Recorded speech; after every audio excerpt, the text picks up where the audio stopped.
Will this Amiga ever work again? Stay tuned.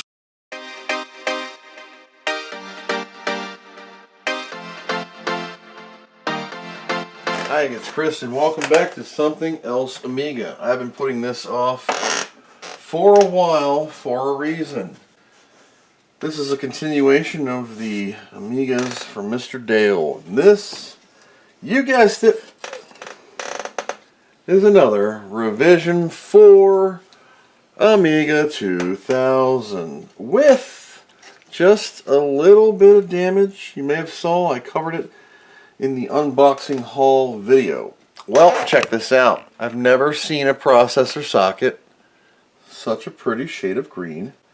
The CPU is pure acid, as is the battery area. Are you crazy? I'm going to have to sand all this out. Mainly it's 2 bars that run to the clock chip and the crystals for the clock, and then the 3 posts for the battery, and the couple resistors and a ferrite bead over here and some other crap. And luckily, this is all ground plane. There is a 5-volt rail right here underneath the CPU. Sorry. Ground plane, 2 rails, ground plane, and then a 5-volt VCC. You understand the words that are coming out of my mouth? Can it be fixed? Does it even work? Should I try to fire this up? Why not? So let's see what happens.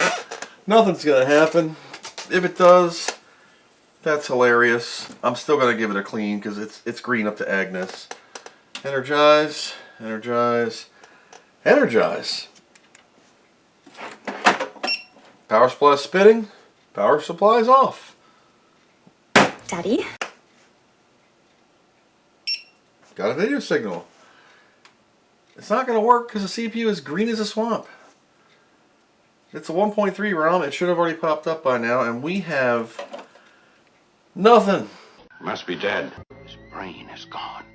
Yeah, it doesn't work. Go figure. From past experiences with the revision 4, that as soon as I touch this, it is going to disintegrate. Sorry about the chair. It's wood and I'm fat. Thicker. There we go. She came out. Holy God. So the processor has a white ash. You can see it clearly from here to here, and then it's silver. That's all battery acid, inside and out. On this side, green ash to a skittin', well... What the hell did you just say? The socket itself, it's green from the bottom to about there. This side to about the capacitor. Resistor packs, probably have to come out. And this socket. Yep, this accelerator socket is just a hint of green. There we go. So I'm going to brush this. You're going to see this green start to disappear. I'm going to soak it. Just soak it. And then just give her a brushing.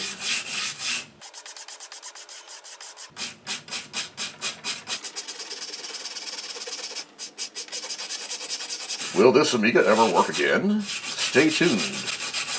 On this episode of I Can't Believe That Cleaned Up. Now all I'm doing is knocking off the scuzz. I'm also knocking all that crap to the bottom of the socket where we don't have to look at it. Look, isn't that cool? So she was green as the bottom of the ocean. Where you at? There you go. Green as the bottom of the ocean. And I'll flip her around so you can see both sides there. Look at that. Isn't that neat? It's not perfect, okay? But it's not fluorescent green anymore. Grab our favorite lady. So as you can see, the CPU socket just, it looks beautiful. It's factory.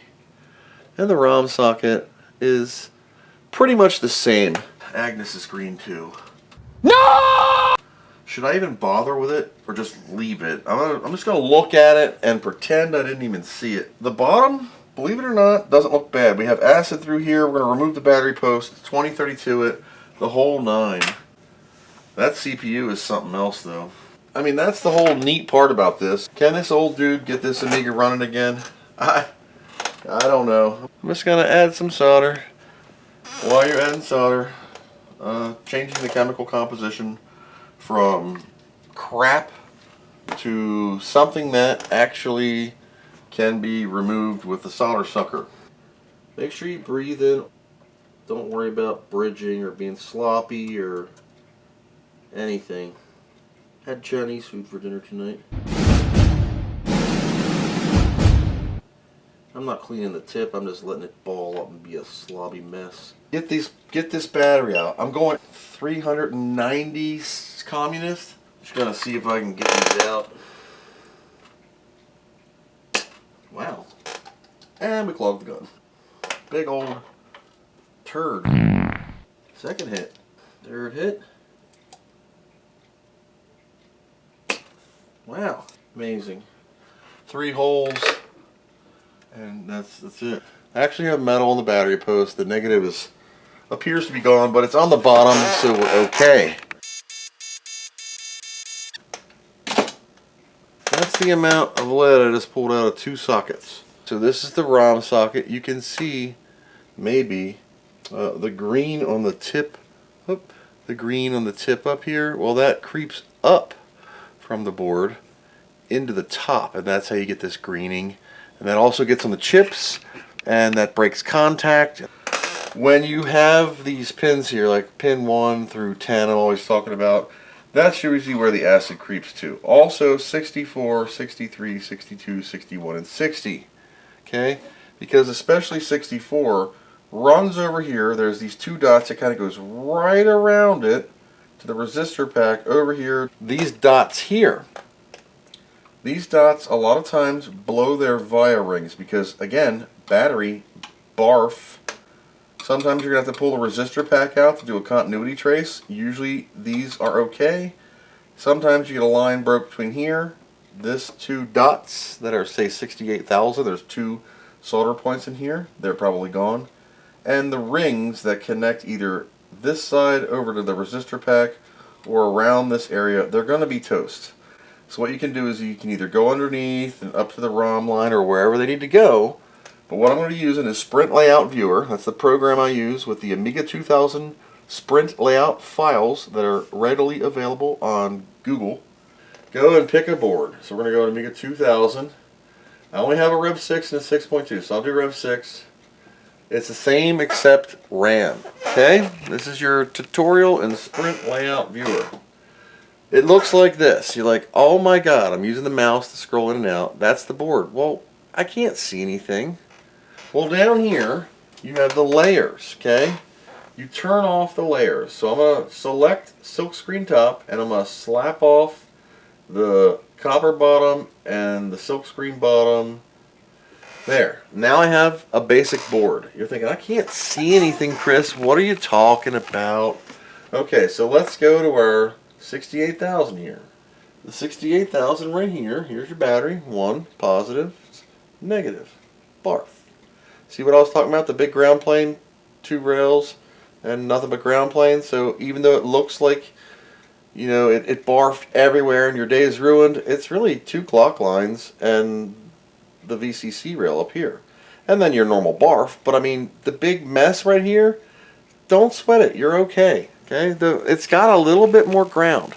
I'm going to go over here to test. On the left is a button that says test, or you can just press the letter X, and you will highlight a pin. We'll do pin 1 for now.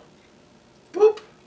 Now pin 1 will start flashing pink, and pin 1's pink is telling me where I can use a standard multimeter and put it on continuity mode where it beeps, and what you're doing is you're looking for this going to this. Now, I know this is pin 1 up here, okay? But I call it like pin 2 because it's 2 from the bottom. It's just my brain's way of doing math, okay? So pin 1 here, or the bottomest right pin of the 68,000, which is actually it's pin 1. I'm going to make sure my continuity works first. Put it in pin 1 physically, and now I'm going to touch pin 2 here on this ROM. And it beeps. So in reality, what that is me putting pin 2 and pin 1 and getting a beep, okay? There you go.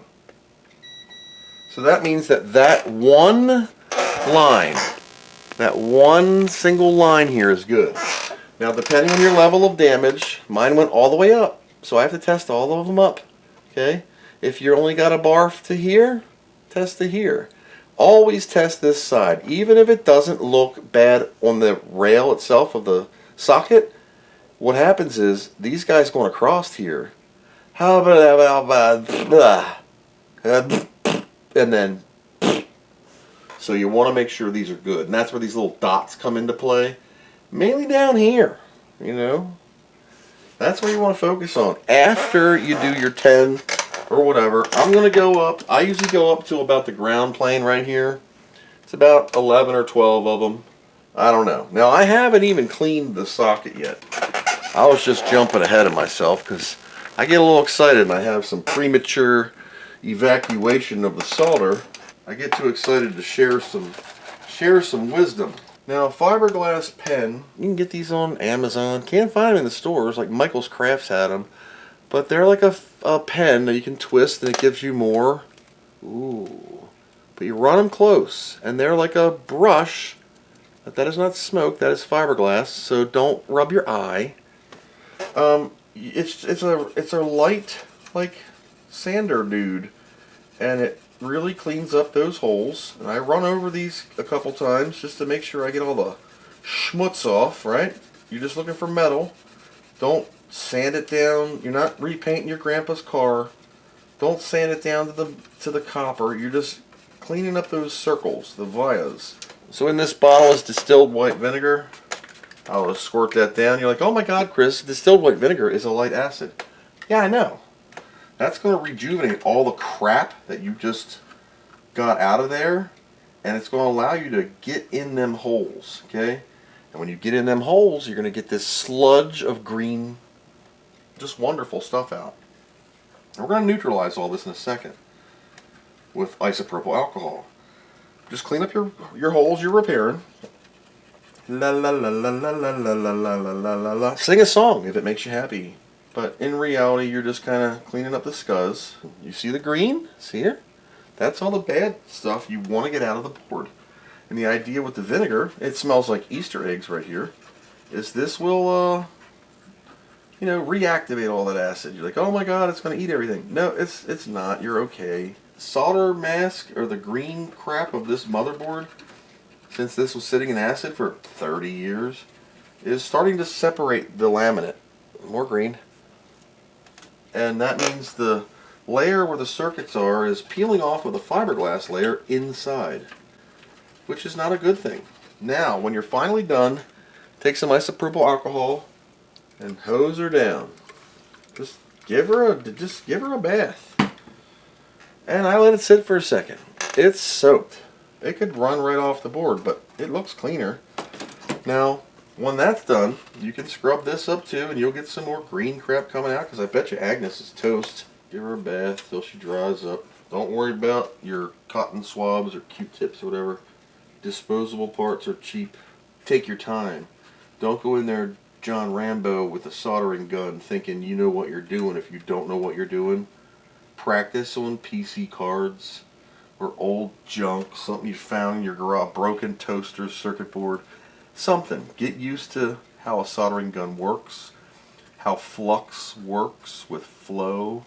Don't just think that you bought a motherboard off of eBay and you're going to recap it and you've never touched an electronic component in your life. Nonetheless, can identify what half of them are. Send it to someone who knows what they're doing. Or grab a friend that thinks they know what they're doing. And then eventually it'll probably end up right here. You damn right. Here's Kimtech Science Wipes. Right? They're like toilet paper. But it doesn't dust, it doesn't break down. You use a toilet paper or clean, paper towel type thing on this, as soon as it hits anything sharp, it's going to shred. And you're going to have cotton crap everywhere. So this is ammonia in this Windex. I hit it with this and then alcohol again. Why? Because the board looks like it's been on the Dukes of Hazzard. And what I'm doing now is using this to suds up, and the ammonia is going to get in there and really clean the board. And then I'll Hooper's hooch it again, wipe it out. That'll neutralize that ammonia. But you can see clearly now from looking at something like this, see how it looks like death, to, look at that. Hey, it doesn't look as death as it did. Yeah, it's still pretty messed up. But we haven't even checked it. And you can actually see the battery metal again. And it's not as bad as it looked. Still worried about all these lines. Now you're going to spend the next 2 hours, it's 7 o'clock at night, Saturday, my only day to repair right now, and you're going to be going beeping. When you get done your entire CPU, you got to do your ROM. Now, a lot of these you're going to bump into most of the ROM pins, but you want to pin the ROM out also to make sure it's talking and you got the dots, because a lot of these are Agnes, and I've been screwed more times than many on that one. All of these things always blow up on me. Welcome back to several weeks later on that Amiga 2000 rev4. I tested beep, beep, beep. We got beep, right? Sort of. I had ohms. I didn't have beep. I had resistance ohms. It was sort of beeping. I think it was Here's pin 64 of your 6800 and a half. 68,000. That 64th pin right here at the end goes beep and then takes a turn, like I always say, gets eat up right here. Bork! This is a resistor pack. It looks like that red one right next to it. And this one right here, because that is it. But I pulled this out because the battery did a load all over it, gave it an old facial. And I had beeps from here to here, and then I thought I had a beep from here to here, so I evacuated this hole and scraped her with this flat, chisel-y, sharp. It's not a chisel, but it works really well for scraping off green crap. And I didn't have no beep between here and here, but I had beep between here and here, or yeah, here and here. I got looking in closer. I don't know if the camera's going to show it, but there's a ring bust right on the ring. So the acid from this chick right here kind of ate into this. I'm going to scrape this away a little bit just to make sure she's good. Got some metal still in there. We're going to Sally Hansen it back up when we're done. But this girl right here, she always gets me. It's like the third rev4 board that this son of a bee gets me. It's just like, eh. Okay. Did we get it? Continuity. Pin 64 to this beep.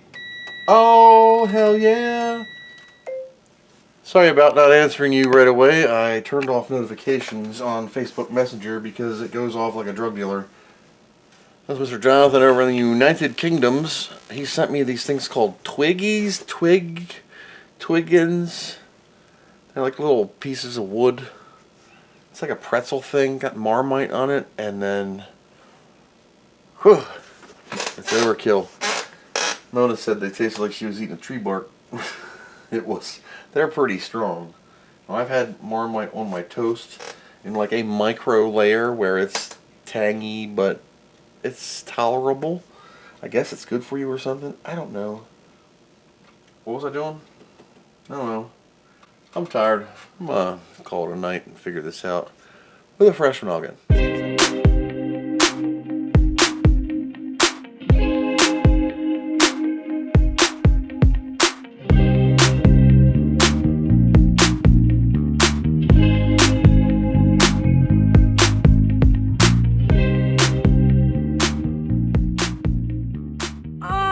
What do you know from funny, you bastard?